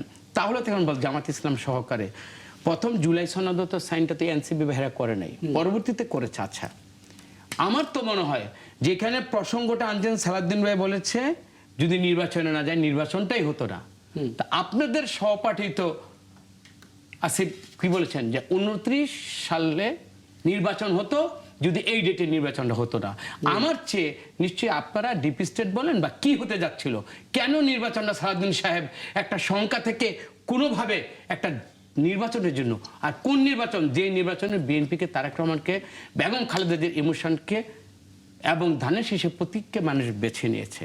নিশ্চয়ই এত বড় একটা রায়ের পরে এই শ্রদ্ধাটা রেখে এবং এই যে আগামী দিনের আজকের যে 5ই আগস্টের যে মূল্যবোধ, এই মূল্যবোধকে আমি ব্যক্তিগতভাবে তাদেরকে আপহোল্ড করে তাদেরকে মাথার তাজ বানিয়েই তো আমরা চাই আগামী দিনে বাংলাদেশ। তারেক রহমান এবং এই যে শফিক ভাইরা তো ধরেন এখন পর্দার আড়ালে চলে গেছে, এখনো কিন্তু ওনাদের সাথে আমাদের দলেরও যেহেতু ওই সময় কাজ করেছে, সালাউদ্দিন ভাই কথাই বলেন, কোথাও যদি কিছু করতে হয়, এবং আমি জানি বাংলাদেশের প্রধানমন্ত্রী তারেক রহমান এখনো অনেকের সাথে ব্যক্তিগতভাবে ডেকে আমাদের কি করা দরকার, কি করা উচিত ইন ফিউচার সবাইকে, ওনার সেই সুযোগ আছে আমি মনে করি জাতিকে বাঁচাবার জন্য। না, কেন থাকছে না? এটা কি ইচ্ছাকৃতভাবে জারি করা, নাকি তারা বুঝতে পারছে নাকি আপনারা বোঝাতে পারছেন না বিরোধী দলদের? না, বিরোধী দলকে তো বোঝাতে অনেক কিছু তো এখন যাবেও না তো, কারণ আমরা তো জানি যখন এই যে এখন তো আমি কাউকে ওই পরিমাণ বিরোধিতা নিতে চাই না, যখন ছাত্র সংসদগুলোতে যেভাবে জয়টা আসছে, তারপরে ভেবেই তো গিয়েছিল যে দেশের রাষ্ট্র ক্ষমতা চলে আসছে, যখন ওই আশার যে আশাভঙ্গুর যেখানে হয়েছে, সবাই তো পাওয়ার পলিটিক্স করতে চায়, এনজয় করতে চাইতো। এবং এই আমার ভাইরা তো সবই ভালো, ভাইরা তো ডিসি এসপি যেভাবে চেঞ্জ হয়েছে আমরা তো শুনেছি না, দেখেছি তো, তো সবাই তো এই মজাটা পেতে চায়। তো কোথায় নিশ্চয়ই এটাতে যদি হয়, আমি আঘাত দিয়ে বলবো না, আমার মনে হয় বাংলাদেশের যে জায়গায় দাঁড়িয়ে আছে এবং মানে বাংলাদেশকে আর কোনো গভীর কোনো ষড়যন্ত্রে এবং অনাগত মানে এরকম কোন অন্ধকার ভবিষ্যৎ দেশটার জন্য না যায়, আমি ওনাদেরকে দায়িত্ব দিলাম, তারেক রহমানকে সাথে গিয়ে, এবং আমার চেয়ে ওনাদের কথাগুলো উনি অতিরিক্ত মাত্রায় মূল্য দেন এবং শুনবেন। বক্তব্য থেকে এই অনুসিদ্ধান্তে আসবো যে বিরোধী দলরা মানে ইচ্ছাকৃতভাবে এই বিরোধটা জারি রাখছে সংশোধন আর সংবিধান ইস্যুতে। না, বিরোধীরা কাজ তো বিরোধিতা থাকবেই একটা, কিন্তু সেটা হলো পজিটিভ বিরোধিতা। আপনি কনস্ট্রাকটিভ যদি বিরোধিতা হয় এবং ওইটার মধ্যে যে যৌক্তিকতা থাকে, মানুষের পালসার শোনেন। ভাই তো আরেকটা কথা বলেছে 51%, এবং সার্জিস উনিও তো বলেছেন যে আমরাও তো এদেশের মানুষের ভোটেই তো আমরা রাষ্ট্র দায়িত্বটা আমরা পেয়েছি, সুতরাং আমাদেরকে নিয়েই আপনারা সাজান, আমরা তো দানব হতে এখানে আসিনি। এবং কোনো কিছুর মধ্যেই আমাদেরকে এইভাবে বেঈমান, মুনাফেক এই যে শব্দগুলো দিয়ে, আমি এই জন্য বলছি যে আমাদের একটা ভোটের আমি মনে করি গণতান্ত্রিক সংগ্রামে খালেদা জিয়া একজন মহিলা হয়ে যে স্যাক্রিফাইসটা করেছেন, যেটা সবাই ওনারও এই সম্মানটা করেছেন। তারেক রহমানের 17 বছর, এটা কি ওনার মানে এই দেশের গণতন্ত্র স্যাক্রিফাইস না? তো ওনাকে আপনারা কনভিজেন্স আনেন, এবং উনি যদি মনে করেন যে এই জিনিসটা বোঝেন, এই কথা আমি বিশ্বাস করি না, উনি যেই পরিমাণ সাবমিসিভ এবং সিম্পলিসিটি দিয়ে এই দেশটাকে সাজাতে চাচ্ছেন এই ক্ষণভঙ্গুর রাজনীতি থেকে, আমি মনে করি ওনাদের একটা প্রচন্ড উনি লাইক করেন, এই মেধাগুলোকে আমি জানি প্রচন্ড ওনাদেরকে লাইক করেন। আমি বলছি তো টক টু মানে HPM যাবেন এবং এটা সমাধান হয়ে যাবে, যেটা আলম ভাই বললেন, আমি ওনার সাথে একমত। কি প্রক্রিয়া হবে সেটা নিয়ে একটু আলাপ করব, একটা ছোট বিরতি নিয়ে ফিরে এসে আলাপ করব। দর্শক, আরো একটি বিরতি নিয়ে ফিরছি, আমাদের সঙ্গে থাকবেন। অনেক ধন্যবাদ সাথে থাকার জন্য। 71 চ্যানেলে বিরতি পর আবারও ফিরে এলাম, এবং সার্জিস আলম একটা কথা বোধহয় আমি জানি না, আমি প্রথম শুনলাম, জনাব কামরুজ্জামান নতুন খুব চমৎকার করে বললেন, এটা একটা সুযোগ হতে পারে যে আপনারা আপনাদের জায়গা থেকে প্রধানমন্ত্রীর সাথে সরাসরি কথা বলা, এবং যেহেতু তিনি তরুণদেরকে একটু আলাদা নজরে দেখেন এবং আলাদাভাবে আসলে তাদেরকে আশাবাদী মানুষ, আপনারা কি সেই চেষ্টাটা করবেন বা সেরকম কোনো পরিকল্পনা আপনাদের আছে? না, আমরা যেটা মনে করি আসলে এখন পুরো দেশের মানুষের ম্যান্ডেট দিয়ে তাদের প্রতিনিধিদেরকে সংসদে পাঠানো হয়েছে। আমরা চাই সংসদের এটার একটা চুলচেরা বিশ্লেষণমূলক কিছু অধিবেশন হোক সংসদে সেই জায়গায়, এবং ওনার প্রতি আমাদের দেখেন মানে আমরা অনেক সমালোচনা করব, কিন্তু মানে আমরা কখনো এই জিনিসটা হবে না যে তারেক রহমান ওনাকে আমরা বাদ দিয়ে বাকি সবার সমালোচনা করি। নো, আমরা মনে করি আমার ওই ট্রেনের যে ইঞ্জিনটা সেটাকে ঠিক রাখাটা বেশি জরুরি বাকি বগিদের চেয়ে। সো আমরা তারও যৌক্তিক সমালোচনা করব আমাদের জায়গা থেকে, ওই রেসপেক্টফুলি। বাট আমরা তার প্রতি আমাদের একটা অনার একটা কারণে আছে যে নির্বাচনের পরে যখন সরকার গঠন করে নাই, কিন্তু তারা অলরেডি 212টা আসন জিতে গিয়েছে, তিনি প্রধানমন্ত্রী হতে যাচ্ছেন, ওই মুহূর্তে তিনি বাংলাদেশের অন্যান্য রাজনৈতিক দলের দলীয় প্রধানদের বাসায় নিজে গিয়েছেন, যেটা বাংলাদেশের 55 বছর ইতিহাসে প্রথমবারের মতো। সো ওইটুকু রেসপেক্ট আমাদের তার প্রতি আছে। কিন্তু ফ্যাক্ট হচ্ছে আমরা মনে করি যে একটা দল বিএনপি কিংবা ধরেন একটা দল এনসিপি আজকে আছে, 20 বছর পর না থাকতে পারে, কিন্তু এই জুলাই অভ্যুত্থান পরবর্তী এই দেশের সিস্টেমগুলো যেগুলো বিগত 55 বছর ধরে ধীরে ধীরে নষ্ট হয়েছে, যেগুলো শেখ হাসিনা বাংলাদেশের শুধু রাজনীতিটা নষ্ট করে নাই, শেখ হাসিনা নিজেরও রাজনীতি নষ্ট করেছে, আওয়ামী লীগের রাজনীতি নষ্ট করেছে, মাঝখান দিয়ে কিছু প্রতিষ্ঠানকে শেখ হাসিনা নিজের হাতে করায়ত্ত করেছে, যেগুলো দিয়ে ক্ষমতা টিকে ছিল। তো প্রতিষ্ঠানগুলোকে যখন দলীয়করণ করলো, নিজের মতো করে করলো, এই প্রতিষ্ঠান আর দেশের প্রতিষ্ঠান থাকলো না, মানুষের প্রতিষ্ঠান থাকলো না। সো এগুলো আবার নতুন করে গড়ার এই একটা সুযোগ এসেছে। এই সুযোগ সবসময় আসবে না। 71 এসেছিল, 90 এসেছিল, 90-এর পরে হয় না, এরপরে 24 এসেছে, প্রায় 34 বছর পরে। সো আমরা এই সুযোগটা হারাইতে দিব না। এখন আমরা জানি না আসলে এই জায়গায় তাদের পরিকল্পনাটা কি।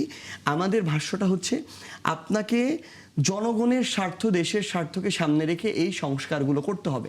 আপনি এখন আমি শুধু সংস্কার ইস্যু তো অনেক কথা হয়েছে, আমি অনেকগুলো স্মৃতিচারণ করতেও চাই 2 বছর আগের।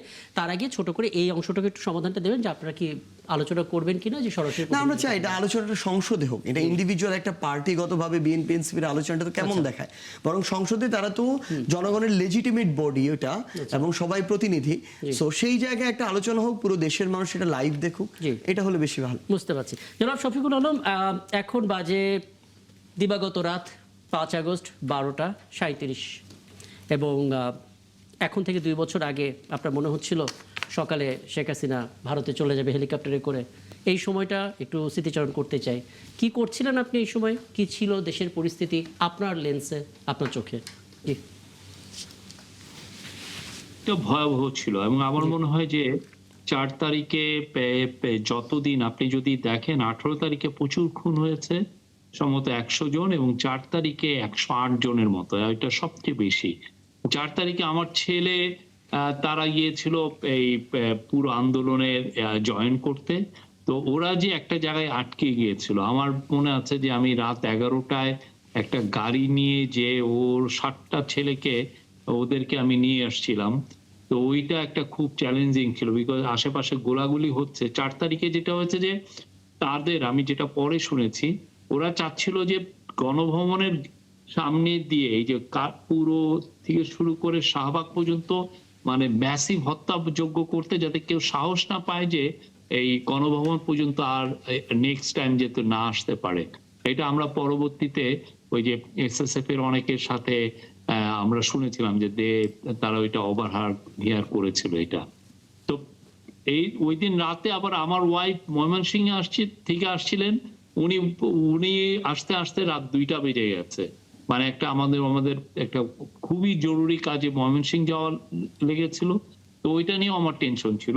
পরের দিন সকালে সত্যিকার অর্থে যেহেতু একটা টেনশন হচ্ছে যে কত লোক আসবে, কেননা একদিন আগে নিয়ে আসা হয়েছে, লোকগুলো তো আসতে হবে, এবং সেক্ষেত্রে কি আরো ভয়ঙ্কর রকমের ফিলিং হবে কিনা, সেটা নিয়ে এক ধরনের ইয়ে ছিল। কিন্তু সকাল 11টার সময়ের মধ্যে আমরা দেখলাম যে ঢাকা শহরে পুলিশকে আর দেখা যাচ্ছিল না, বিশেষ করে এই শাহবাগের এই এলাকা থেকে শুরু করে আপনি পুরো গণভবন পর্যন্ত পুরোটা থমথমে ছিল। এবং সেই সময় আমার মনে আছে যে আমরা প্রচুর ফোন দিচ্ছিলাম গণভবন, ওইখানে কি হচ্ছে। ঠিক 12:30টার পরে যে আমাকে আমার সোর্স কনফার্ম করে, আপনি জানেন আমি এপিতে তখন ছিলাম, আমরা এটা আসতাম যে আপনি কিভাবে তখন খবর দিচ্ছিলেন, কারণ ইন্টারনেটে আমরা ওনার মাধ্যমে কনফার্ম হলাম যে উনি পালিয়ে গেছেন, তার বোন সহ 4টা গাড়ি করে বের হয়ে গেছেন। তারা জাহাঙ্গীর গেট দিয়ে ইয়েতে যেতে চাচ্ছিলেন এয়ারপোর্টে, কিন্তু যখন শুনেছে যে উত্তরার থেকে 5 লক্ষ লোক আসছে এবং একটা অংশ অলরেডি এয়ারপোর্ট পর্যন্ত এসে গেছে, ওই প্ল্যানটা অ্যাবান্ডন করে ওনারা পুরনো এয়ারপোর্ট দিয়ে পালিয়ে গেলেন, একটা হেলিকপ্টার নিয়ে চলে গেলেন। এটা খুবই, আমি মানে এটা টেন্স একটা, বিশ্বাস তো হয় না, সে আবার স্বৈরাচার, তো আবার না, আবার ওই আগরতলা না নেমে যদি আবার ফিরে আসে, ওই একটা টেনশন কাজ করতেছিল। তারপর কি করলেন? গণভবনের দিকে গেলেন? না, আমি গণভবনে, কারণ আমাদের তো এটা কনফার্ম করার একটা বিষয় ছিল। সে চলে গেছে, কিন্তু সে তো আবার ফিরতেও পারতো। আচ্ছা, ঠিক না? যদি ইন্ডিয়া বলে যে না, আমি তোমাকে এয়ারপোর্টে, আগরতলা এয়ারপোর্টে নামতে না দিব। হ্যাঁ, তখন অনেকটা দেখলাম যে ম্যাপ তৈরি করে বিভিন্ন রকমের স্পেকুলেশন দেওয়া হচ্ছে কোন কোন দেশে তিনি যেতে পারেন, ভারত তাকে রাখবে কি রাখবে না। জি না, বাট আমি কনফার্ম হয়ে গিয়েছিলাম যে উনি ওই পাশে গিয়েছেন, কিন্তু সরকারি তরফ থেকে তো কোনো কনফার্মেশন আসছিল না। তো ওইটা আসছে, ধরেন আমি নিউজটা ব্রেক করেছি 1টার দিকে, 1টা থেকে 2টার মধ্যে ধরেন এক ধরনের ভয়ানক টেনশন কাজ করেছে, বিকজ আমাকে কোট করে সবাই নিউজগুলো করতেছে যে এএফপি বলেছে। এতে টেনশনটা আরো বেশি ছিল, কেননা নিউজ এজেন্সির একটা সমস্যা হচ্ছে যে আপনি যদি একটা নিউজ করেন, সেই নিউজটা আরো 10,000টা নিউজ আউটলেট ওরা ইউজ করে, টিভিরা করে, ওয়েবসাইট করে, নিউজ পেপার গুলো করে। তো ফলে আমি ভুল করলে এটা 10,000 বার এটা রেপ্লিকেট হয়। তো ওই জন্য ভয়টা আরো বেশি ছিল। তা আমি তো সূরা-কেরাত, আমি বিশ্বাসী মানুষ, সূরা-কেরাত পড়া শুরু করছি যে আল্লাহ যেন এটা ঠিক হয়। এবং দুইটার পরে যখন আর্মি চিফের একটা কমেন্ট আসলো থ্রু বিটিভি যে উনি জাতির উদ্দেশ্যে ভাষণ দিবেন, তখন আমরা পুরোপুরি কনফার্ম হয়ে গেলাম দিস চ্যাপ্টার ইজ ক্লোজ। আর ততক্ষণে তো কোটি কোটি মানুষ ঢাকায় একটা বন্যার মতো মানুষ নেমে গেছে। এত লোক ঢাকায় এসছে, এটা অনেকে 5 লাখ 3.5 লাখ, এটা আমি তো বলবো মিলিয়নস অফ পিপল। 1 কোটি লোক মনে হয় রাস্তায় ছিল ওই সময়। হ্যাঁ, আমরা যতটুকু দেখছিলাম আসলে কোনো জায়গায় আসলে ফাঁকা ছিল না। কিভাবে যেন মানুষ যেভাবে পেরেছে পতাকা নিয়ে রাস্তায় নেমেছে। আমি সার্জিস আলমের কাছে এই বিষয়ে একটু পরে আসবো, কারণ তখন আপনারা কী করছিলেন সেটা ক্যামেরার লেন্সে আমরা দেখেছি। কিন্তু আমি একটু জানতে চাই কামরুজ্জামান নতুন, আপনারা তখন কী করছিলেন? মানে পুরো সময়টা জুড়ে আপনারা মাঠে ছিলেন, প্রত্যেকে জায়গা থেকে দায়িত্ব পালন করেছেন। এখনকার প্রধানমন্ত্রী তারেক রহমান সেই সময় ভার্চুয়ালি অনেক ধরনের পরামর্শ আপনাদেরকে দিয়েছেন। এই গল্পগুলো কিন্তু আমরা খুব একটা জানি না, যখন কথা হয় তখন জানতে পারি কি করেছে। আমি দুটো তথ্যের কথা বলি, এটা আমার ব্যক্তিগত জীবনে কোনো গল্প নয়, সত্য।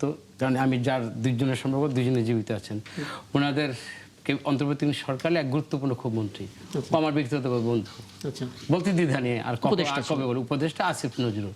তার সাথে আমি 3 তারিখে আমি কথা বললাম, কিছু বলার পরে সে বলল যা হাসিনা থাকবে না, এটা 3 তারিখ।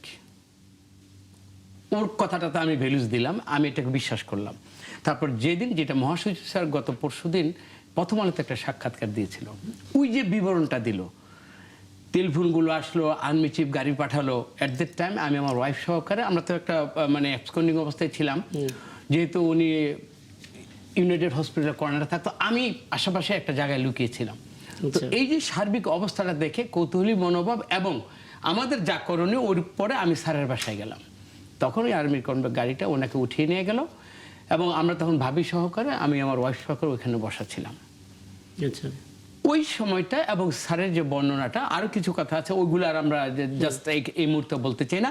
তবে পাশেই কিন্তু শেখ রেহানার বাড়িটা ছিল এবং সালমান এফরানের বাড়িগুলোর মধ্যে মানুষের যে আক্রমণের একটা কেন্দ্র, মানে একটা বস্তু ছিল, ওইটা দূর থেকে খুব অবলোকন করলাম যে এই দেশে অপরাধ করলে আর লুটতরাজ করলে কেউ বোধহয় পার পাবে না। নিজ চোখে দিয়ে আল্লাহ আমাকে এটুকু দেখাইছে, এইটা হলো আমার অভিজ্ঞতা। সুতরাং এটা মানে সবকিছুর মধ্যে আমার ব্যক্তিগতভাবে ওই দিনের ওই মুহূর্তে 1 ঘন্টা 2 ঘন্টার যে গুলশান 2-এর মধ্যে মানে এই যে বাসাগুলো, এই তাণ্ডবটা আমরা দেখলাম এবং মানুষের পুঞ্জীবিত ক্ষোভ কি পরিমাণে গেলে বাথরুমের টাইলস পর্যন্ত তারা খুলে নিয়ে গেছে। তো এইটা মানে কোন পর্যায়ে? তো সুতরাং ওইটা যেহেতু আল্লাহ আমাকে দেখাইছে, তো ওইটার জন্য আমি এই মির্জা ফখরুলের পুরো সাক্ষাৎকারটা আপনি দেখেন, ওই অনেকগুলো আমি মানে এটা নিজ চোখে স্যারের সাথে আমি দেখেছি এবং ওই পরিবারের সাথে সম্পর্ক থাকার কারণে আমি এই জিনিসগুলো আমি নিজে অবলোকন করেছি। আসলে এত মেমোরিজ, এগুলো নিয়ে কথা বলতে গেলে সময়টা অনেক দীর্ঘ হয়ে যাবে। আমি বিরতি থেকে ফিরে এসে শুধু সার্জিস আলম আপনার কাছে দুটো প্রশ্ন করে যাই, সেটা জানার চেষ্টা করব। প্রথম কথা হয় যে আপনি নিজে ফিল করেন কিনা যে আপনার পদবি এনসিপির না হলে শুধু ব্যক্তি সার্জিস আলম ওই সময় যিনি ছিলেন, তিনি এখনও থাকলে আপনি আরেকটু বেশি জনগণের কাছে যেতে পারতেন? এনসিপি একটা দেয়াল তৈরি করে দিল কিনা, যারা আপনাকে ভালোবাসতো তারা একটা দেয়ালের মধ্যে পড়ে গেল কিনা, এটা আপনি কোনো ফিল করেন কিনা? এবং দ্বিতীয় বিষয় হচ্ছে ক্রেডিটবাজি শব্দটা আমরা একটু আগে শুনলাম যে জুলাইকে কার, এটা বলতে বলতেই জুলাইটা হাতছাড়া হয়ে যাচ্ছে, আদৌ আপনি সেটা ফিল করেন কিনা? সবশেষে এটা জানার চেষ্টা করবো। দর্শক, সবশেষ বিরতি নিয়ে ফিরছি, আমাদের সঙ্গে থাকবেন। অনেক ধন্যবাদ সাথে থাকার জন্য। একাত্তর চ্যানেলের সবশেষ বিরতির পর আমি রাকিব হাসান আবারও ফিরলাম, আবার অতিথিদের সঙ্গে কথা বলতে চাই। সার্জিস আলম, দুটো প্রশ্ন করে গিয়েছিলাম, এক এক করে একটু জানার চেষ্টা করি। প্রথমটা দর্শকদের উদ্দেশ্যে আরও একবার রিপিট করি, সেটা হচ্ছে সার্জিস আলম নামটা শুনলে আমরা মনে করি যে এটা ভিডিও বার্তা, আগামীকাল আমরা অমুক কর্মসূচি দেবো, আপনারা চলে আসবেন। এটা ছিল একটা প্যাটার্ন, চেন, অ্যালগোরিদম, সেটাই আমরা দেখেছি, যার ফলশ্রুতিতে আমরা একটা 5 আগস্ট দেখতে পেয়েছি। এরপর কখনো হয়তো কারো সিলেবাসে ছিল না যে এনসিপি বলে একটা দল তৈরি হবে। যারা আপনাকে ভালোবাসতো তাদের ভিতরে এনসিপি একটা দেয়াল হয়ে গেল কিনা, যে এটার জন্য পুরোপুরি সার্জিস আলমকে তারা ওইভাবে ভালোবাসতে পারছে না যেটা আসলে 5 আগস্টের আগে পারতে, মানে কি বলবেন, সার্বজনীন জায়গা থেকে সরে এলেন কিনা? না, প্রথমত হচ্ছে আমরা এটা মনে করি এখনো যখন আমরা এই আমরা না, শুধু আপনার কথা, আমি আমার কথাই বলতেছি, মানে আসলে আমরা বলতে বলতে অভ্যস্ত হয়ে গেছি। তো আমি যখন এখনো ধরেন আমার এই ফর্মাল টেবিলটার বাইরে গিয়ে কোনো একজন বিএনপির বলেন, জামায়াতের বলেন, অন্য যে কোনো রাজনৈতিক দল বলেন, যাদের সাথে যখন কথা হয়, আমরা যদি ওইটুকু আমাদের জায়গা থেকে আমাদের নর্মস কিংবা কথাবার্তার ওই জায়গাগুলো মেনটেন করতে পারি, তাহলে তাদের আমাদের প্রতি ওই ভালোবাসাটা এখনো আছে। ধরেন আমরা যখন গ্রাসরুট লেভেলে যাই, সাধারণ মানুষ হয়তো বিএনপি করতে পারে, জামায়াত করতে পারে, কিন্তু তারা অতটুকু এসে হাত মিলায়, এসে বলেও যে আমি বিএনপি করি কিন্তু আপনাদেরকে অনেক ভালো লাগে, বা হচ্ছে আপনাদের কথা অনেক শুনছি, আজকে প্রথম দেখা হলো, ওইটুকু দরদ পাওয়া যায়। এখন ব্যাপারটা হচ্ছে যেটা মানে আমার লক্ষ্যটা আমি যদি বলি, ধরেন জুলাই অভ্যুত্থানের এই এত বড় একটা এটার জন্য আমার প্রায় 1400 মানুষ জীবন দিল, আমার সাথে থাকা সহযোদ্ধা প্রায় 500 জন তাদের চোখ হারিয়েছে যে কোনোদিন আর পৃথিবী ঠিকমতো দেখতে পাবে না, এমন অন্তত 1000 জন আছে হাত অথবা পা হারিয়েছে, ঠিকমতো কোনোদিন চলতে পারবে না। এখন আমার তো একটা দায়বদ্ধতা আছে। 5ই অগাস্টে আমি যদি ধরেন আমার এরকম কোনো একটা আমরা সংগঠিত হওয়া, যেটা ধরেন একটা রাজনৈতিক দল হিসেবে এখন হয়েছি, দীর্ঘমেয়াদে হয়তো যদি আমাদের কোনোদিন সুযোগ হয়, জনগণ আমাদেরকে সুযোগ করে দেয়, আমরা যদি এই রাষ্ট্র কাঠামো পরিচালনার দায়িত্ব পাই, সেদিন হয়তো আমরা অনেক বেশি ইনপুট দিতে পারবো বৃহৎ অর্থে। কিন্তু একজন ব্যক্তি সার্জিস আলম শুধু এই মানে শেখ হাসিনার পতন এরপরের যে মানুষের আকাঙ্ক্ষাটা বাংলাদেশকে যেভাবে দেখতে চায়, ওইখানে আর খুব বেশি ইনপুট দেওয়ার সুযোগ থাকতো না একজন ব্যক্তি হিসেবে। So, আমি যেটা মনে করি আমার জায়গা থেকে, সেটা হচ্ছে আমি যদি আমার ওই নৈতিক অবস্থাটা ঠিক রাখতে পারি, আমার ব্যক্তিত্বটা বজায় রাখতে পারি, আমি যদি দলকানা না হয়ে যাই, আমি যদি ওইটুকু পারস্পরিক শ্রদ্ধাবোধের জায়গাটা মেনটেন করতে পারি, তাহলে ওইটুকু আমরা পাই। এটা স্থানীয় পর্যায়ে বলি, অন্য রাজনৈতিক দলের জায়গা থেকে। কিন্তু আমি যে পরিবর্তনের জন্য কাজটা করতে চাই, ওইটার জন্য আমার একটা প্ল্যাটফর্ম প্রয়োজন, এবং এনসিপি যতদিন ওই আকাঙ্ক্ষাটা ধারণ করে কাজ করবে, আমি এই প্ল্যাটফর্ম আমি যেটা একটু সহজ করে ছোট করে যদি আপনি বলেন তাহলে আমি চেষ্টা করতে পারি। সেটা হচ্ছে কি, দুটো রিয়েলিটি চেকের মধ্যে দিয়ে মানুষ গেল। প্রথম কথা হচ্ছে সার্জিস আলম হয়ে গেলেন এনসিপি সার্জিস আলম, এবং এনসিপি হয়ে গেল 11 দলের একটা অংশ, যে 11 দলের মধ্যে জামাত ইসলামী আছে। জামাত নিয়ে যে কি ধরনের ন্যারেটিভ আমাদের সোসাইটিতে প্রচলিত, আপনি সেটা জানেন। আপনার মনে হয় কিনা এই দুটো রিয়েলিটি সার্জিস আলমকে সাধারণ মানুষের কাছ থেকে কিছুটা দূরে সরে নিয়ে গেছে? হ্যাঁ, আমি সবার কথা বলছি না, কিছু কিছু মানুষ যারা ওই সময় রাস্তায় নেমেছিল। না, এটা ধরুন কিছু হতে পারে, কারণ হচ্ছে ধরুন 5ই অগস্টের আগে লক্ষ্যটা ছিল স্বৈরাচারের পতন। এখন মোর প্রায়োরিটি হচ্ছে যেই দলের ওই দলের নীতি, আদর্শ, এজেন্ডা, ওই কেন্দ্রিক প্রায়োরিটি। সো যখন দল মুখোমুখি হয়, তখন সার্জিস আলম হয়তো প্রতিযোগী বা প্রতিপক্ষ হয়ে যেতে পারে। কিন্তু এই দলের বাইরে যখন আমরা থাকি, আমি এটুকু ফিল করি, ধরেন এখানে আমি ভাইয়ের দলকে নিয়ে সমালোচনামূলক কথা বলছি, উনিও বলছেন, কিন্তু এখান থেকে বাইরে গেলে ওইটুকু রেসপেক্টের জায়গা থাকে। সো গ্রেটার স্বার্থে আমরা এই লড়াইটা, যেটা আমি মনে করি দীর্ঘমেয়াদে, বা এটাও একটা স্যাক্রিফাইস। এখানে ওনারা বলতে পারবে যে ফ্যামিলি থেকে শুরু করে কোনো কিছু ঠিক থাকে না, পার্সোনাল লাইফ লাইফ থাকে না, যারা পলিটিশিয়ান, ন্যাশনাল পলিটিক্স করে, সেটা তো আমরা বিভিন্ন সময় শুনেছি। হাসনাত আব্দুল্লাহ তার বাচ্চার মুখটাও দেখতে পাইনি রাস্তায়। সেই জায়গা থেকে আসলে ভাই কি, এটা দীর্ঘমেয়াদে যেই পরিবর্তনটা বাংলাদেশ বা মানুষ প্রত্যাশা করে, আমরা ওইটার অংশ হইতে চাই, এই জন্য এই লড়াই। আমি একেবারে শেষের দিকে ছোট ছোট করে দুটো মন্তব্য নিয়ে নিই। শুরুতে শফিকুল আলমের কাছে যাই, তারপর শেষটা আপনাকে দিয়ে। যেন শফিকুল আলম একটু বলবেন, আমরা একটু আগে একটা শিরোনামে বলছিলাম, দেখছিলাম আব্দুল কাদের গুরুত্বপূর্ণ একজন জুলাই যোদ্ধা, তিনি বলছিলেন যে ক্রেডিট বাজি করতে গিয়ে জুলাইটা হাতছাড়া হয়ে গেছে। আপনার অভিজ্ঞতা কি বলে? তাই কি আমরা কি জুলাই তুমি কার, এইটার জন্য আমরা হাত ফসে গেল? না, এইটা হচ্ছে কি, এটা মানে সবাই তো জুলাইকে তার মতো করে ব্যাখ্যা করে, তো এটা ক্রেডিট বাজির কিছু না। আমি যেভাবে দেখেছি আমি সেইভাবে বলছি। কাদের যেভাবে পুরো জিনিসটা দেখেছে, বা সেও তো একটা লিডিং অ্যাক্টর ছিল সেখানে, লিডিং সে তার মতো করে ব্যাখ্যা করছে। এটা হয় কি, এই পুরো জিনিসগুলো ক্রেডিট বাজি না, এটা করতে যে আসলে রিয়াল হিস্ট্রিটা বের হয়। আমি কি করেছি, আপনি কি করেছেন, কাদের কি করেছে, মাহফুজ কি করেছে, বাকের কি করেছে, নাহিদ কি করেছে, বা ছাত্র দলের নাসির কি করেছে, রাকিব কি করেছে, শিবিরের সাদ্দাম কি করেছে। এই যে পুরো এই সবার স্টোরিগুলো, এটা ইংলিশে বলে পলিফোনিক ভয়েসেস, সবাই তাদের কথাগুলো বলতে বলতে আপনি হিস্ট্রিটা দাঁড়ায়। এবং আপনি যখন 4-5 বছর পরে যখন জুলাইয়ের কে নিয়ে প্রচুর লেখা এসে যাবে, দেখবেন যে তখন হিস্ট্রিয়ান, ঐতিহাসিকরা পুরো সবগুলোকে নিয়ে একটা সুন্দর একটা ন্যারেটিভ দাঁড় করাবেন। এটা উনি বুঝতে পারছি। তারপরে যার যার দৃষ্টি থেকে যখন আমরা ব্যাখ্যা করব, তখন আসলে জুলাইকে আলাদা আলাদা ভাবে আমরা আবিষ্কার করতে পারবো, সমস্ত কিছু একসাথে করে আমরা জুলাইয়ের পুরো স্টোরিটা জানতে পারবো। আমি একটু কামরুজ্জামান নতুন সবশেষ মন্তব্য নিতে চাই। আপনি কি ভয় পান যে 71 নিয়ে যে রাজনীতিটা হয়েছে, 71 আবার নিজের সম্পত্তি, এরকম একটা আয়োজন চলেছে, জুলাই নিয়েও সেরকম হতে পারে? না, কোনো চেতনাকে নিজের মতো করতে যাওয়া আপনি ভয় বা পান ওইটাকে কিনা না, সেটা আমি ভয় পাই, মানে কখনোই ভয় পাই না। কারণ জনগণ যেখানে সজাগ এবং সতর্ক থাকে এবং যেখানে বিবেক প্রসূত মানুষ যখন রাস্তায় নেমে যে কোনো প্রতিবাদ করতে শিখে, সেই জায়গায় কোনো ব্যক্তি বা কোনো দল কোনো চেতনাকে বিক্রি করে বেশি দিন টিকে থাকতে পারে না। এখন যেই প্রেক্ষাপটে আমরা আছি সেই প্রেক্ষাপটে একটা ঐক্যর খুব প্রয়োজন, যেটা প্রধানমন্ত্রী বলেছে যে কোনো মূল্যেই সেটা হবে, কিন্তু মুশকিল হচ্ছে সে ঐক্যের জায়গাটাতে একটা বড় ধরনের অনাস্থা রয়েছে, সেটা আসলে কিভাবে দূর করবেন? অনাস্থা তখনই থাকবে, ওই যে ভাই তো বলছে খুব একটা টেন্স সময় আল্লাহ তাআলার কাছে উনি সূরা কালাম পড়ছে, তো ভাইয়ের কাছে আমি একটা রিকোয়েস্ট, আচ্ছা। সেটা থাকলো আল্লাহ আমরা দোয়া করি আল্লাহ শয়তানের ফেরবের থেকে আমার বাঁচাও। তো যারা এই দেশকে নিয়ে গণতন্ত্র নিয়ে ষড়যন্ত্র করে, আল্লাহ তুই তাদের হাত থেকে আমার গণতন্ত্রের বাঁচাও। আচ্ছা, আপনি দোয়া দিয়ে আমরা আলোচনাটা আজকে শেষ করে অনেক ধন্যবাদ আপনাদের সবাইকে আমাদেরকে সময়টা দিয়েছেন। এবং 5 আগস্ট একটা গুরুত্বপূর্ণ ঐতিহাসিক দিন, এবং সেই দিনে কি কি হয় সেটা নিয়েও নিশ্চয়ই সারা দিন সারা রাত আমাদের সহকর্মীরা মাঠে থাকবেন, সে খবর নিয়ে আগামীকাল নিশ্চয়ই আমরা হাজির হবো 71 জানালে, এবং আমাদের সঙ্গে থাকবেন।